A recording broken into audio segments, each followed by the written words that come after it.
அந்த கைசிகை ஏகாதசியாக இருந்தாலும் சரி, இந்த கார்த்திகை திருமங்கை ஆழ்வாருக்கா நம்பி கோயிலுக்கு எல்லாரும் வராங்க. ராமானுஜன் ஒருத்தர் இருக்கார்.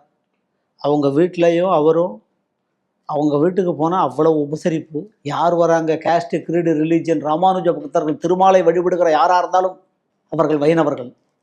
இன்னொன்று, திருக்குறுங்குடி கோயிலில் இருக்கிற பெருமாளுக்கு வைஷ்ணவ நம்பின்னு பேர்.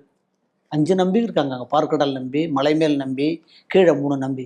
வைணவ நம்பி, வைஷ்ணவ நம்பின்னு அந்த சுவாமிக்கு திருநாமம்.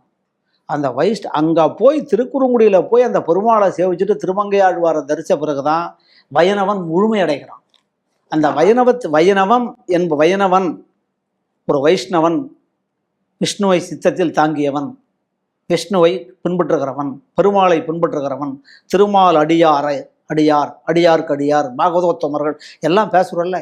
இதையெல்லாம் கம்ப்ளீட்டாக உங்களுக்கு முழுமை பெற வேண்டும் என்றால் திருக்குறுங்குடிக்கு தயவு செய்து போகணும். அந்த நம்பிராயர் கோயிலுக்கு போகணும். சித்திர மண்டபம் என்ன அந்த கோவிலுக்கு. அந்த எனக்கு என்னன்னா, ஒரு மன்னனாக இருந்தவன், 8ஆம் நூற்றாண்டிலே வாழ்ந்தவர், 86 திவ்ய தேசங்களுக்கு மங்களாசாசனம் செய்தவர், ஆடல்மா குதிரையிலே பயணித்தவர். அந்த மன்னன் இருந்த காலத்தில் அவருக்கு எப்படி நடந்ததோ, இத்தனை 1000 ஆண்டுகளுக்கு பிறகு இன்றைக்கும் யானையோடும் குதிரையோடும் எல்லா மனிதர்களோடையும் ராமானுஜ பாகவதர்களோடையும், ஏனென்றால் ராமானுஜருடைய ஆன்மா இருக்கிற இடம்.